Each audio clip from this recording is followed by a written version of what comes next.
15 साल का, दुबला पतला मगर आंखों में बड़े सपनों की चमक लिए। उसके पिता रामनाथ गांव के एकमात्र दर्जी थे और मां घर में सिलाई बुनाई करके थोड़ी बहुत मदद कर देती थी। आर्यन का बचपन गरीबी के बीच बीता मगर उसने कभी शिकायत नहीं की। उसका सबसे बड़ा सपना था डॉक्टर बनना।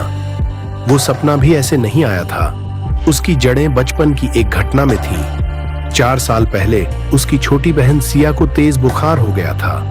गांव में कोई डॉक्टर नहीं था। पास के कस्बे तक जाने में 3 घंटे लगते थे और समय पर इलाज न मिलने से सिया की हालत बिगड़ गई। उस दिन आर्यन ने अपनी बहन को गोद में लेकर अस्पताल तक दौड़ लगाई थी। वह बच तो गई, लेकिन उस दिन उसने मन ही मन ठान लिया था, एक दिन मैं डॉक्टर बनकर रहूंगा ताकि किसी को भी मेरी बहन जैसा कष्ट न सहना पड़े। गांव के स्कूल में पढ़ाई का स्तर बहुत अच्छा नहीं था। किताबें पुरानी थीं, लैब का नाम तक कोई नहीं जानता था और विज्ञान की क्लास में केवल किताबें पढ़ दी जाती थीं। लेकिन आर्यन जानता था कि डॉक्टर बनने के लिए उसे नीट जैसी कठिन परीक्षा पास करनी होगी। वो स्कूल के बाद पास के कस्बे की लाइब्रेरी जाता, जहां पुराने मेडिकल की किताबें पढ़ने को मिलती। इंटरनेट उसके लिए सपना था, लेकिन एक दोस्त के मोबाइल से मेडिकल टॉपिक्स के वीडियो देख लेता। अक्सर उसके पिता कहते, बेटा तू तो खूब पढ़ता है, पर हमारी हैसियत कहां मेडिकल कॉलेज की फीस देने की। आर्यन बस मुस्कुरा देता, अभी आप चिंता मत करो पिताजी, मैं स्कॉलरशिप लाऊंगा। गांव के कई लोग मजाक उड़ाते, अरे डॉक्टर बनना क्या आसान है, पहले शहर जाकर देख कितने पैसे लगते हैं। गांव का लड़का, वो भी दर्जी का बेटा, डॉक्टर बनेगा? हाँ, बस सपने देखते रहो। लेकिन आर्यन के कानों में ये ताने सिर्फ आग भरते। हर बार जब कोई उसे नीचा दिखाता, वह और मेहनत से पढ़ाई करता। गर्मियों में जब बाकी बच्चे खेलते या सोते, आर्यन टॉर्च की रोशनी में पढ़ाई करता। कभी कभी उसके घर में बिजली नहीं होती तो वो लालटेन जलाकर नोट्स बनाता। किताबों के पन्नों पर उसकी मेहनत के दाग, पसीने की बूंदें और सपनों की खुशबू बसती थी। वो रोज खुद से कहता, अगर तू हार मान गया तो तेरी बहन, तेरे माँ पिता और तेरे गांव के बच्चों का क्या? तू ही तो उनकी उम्मीद है। 10वीं की परीक्षा में आर्यन को विज्ञान में अच्छे अंक मिले, लेकिन अंग्रेजी में थोड़े कम। कस्बे के इंटर कॉलेज में लेने के लिए अंग्रेजी के अच्छे अंक जरूरी थे। उसने प्रधानाचार्य से कहा, सर मुझे एक मौका दीजिए, मैं अगले साल आपकी उम्मीद से भी ज्यादा अच्छे अंक लाऊंगा।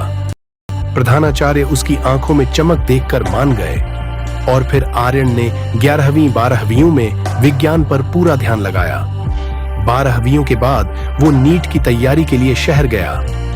किराए का एक छोटा सा कमरा लिया, जहां एक चारपाई, एक टेबल और एक पंखा था। दिन में 12 से 14 घंटे पढ़ाई उसकी आदत बन गई। कई बार खाने के पैसे नहीं होते तो वह बस पानी पीकर सो जाता।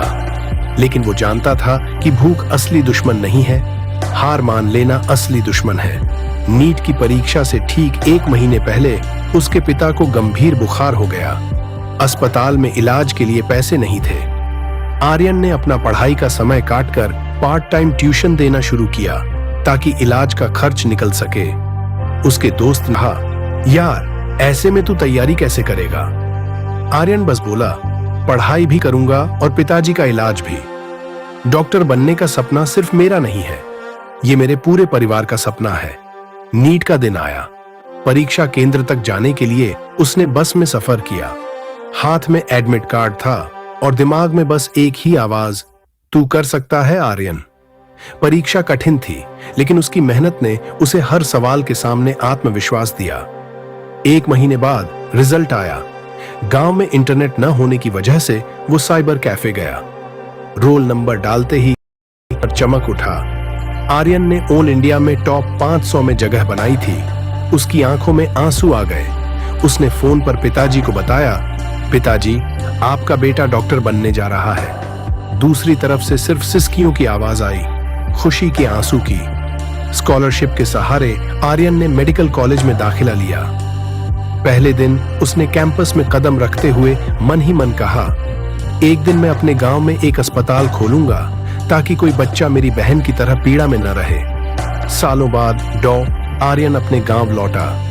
अब गांव के बीच एक सफेद रंग का छोटा सा अस्पताल था, जिसके ऊपर बड़े अक्षरों में लिखा था सिया मेमोरियल हॉस्पिटल। वो मुस्कुराकर बोला, मैं डॉक्टर बन के रहूंगा। ये वादा मैंने खुद से किया था और आज मैंने पूरा कर दिया।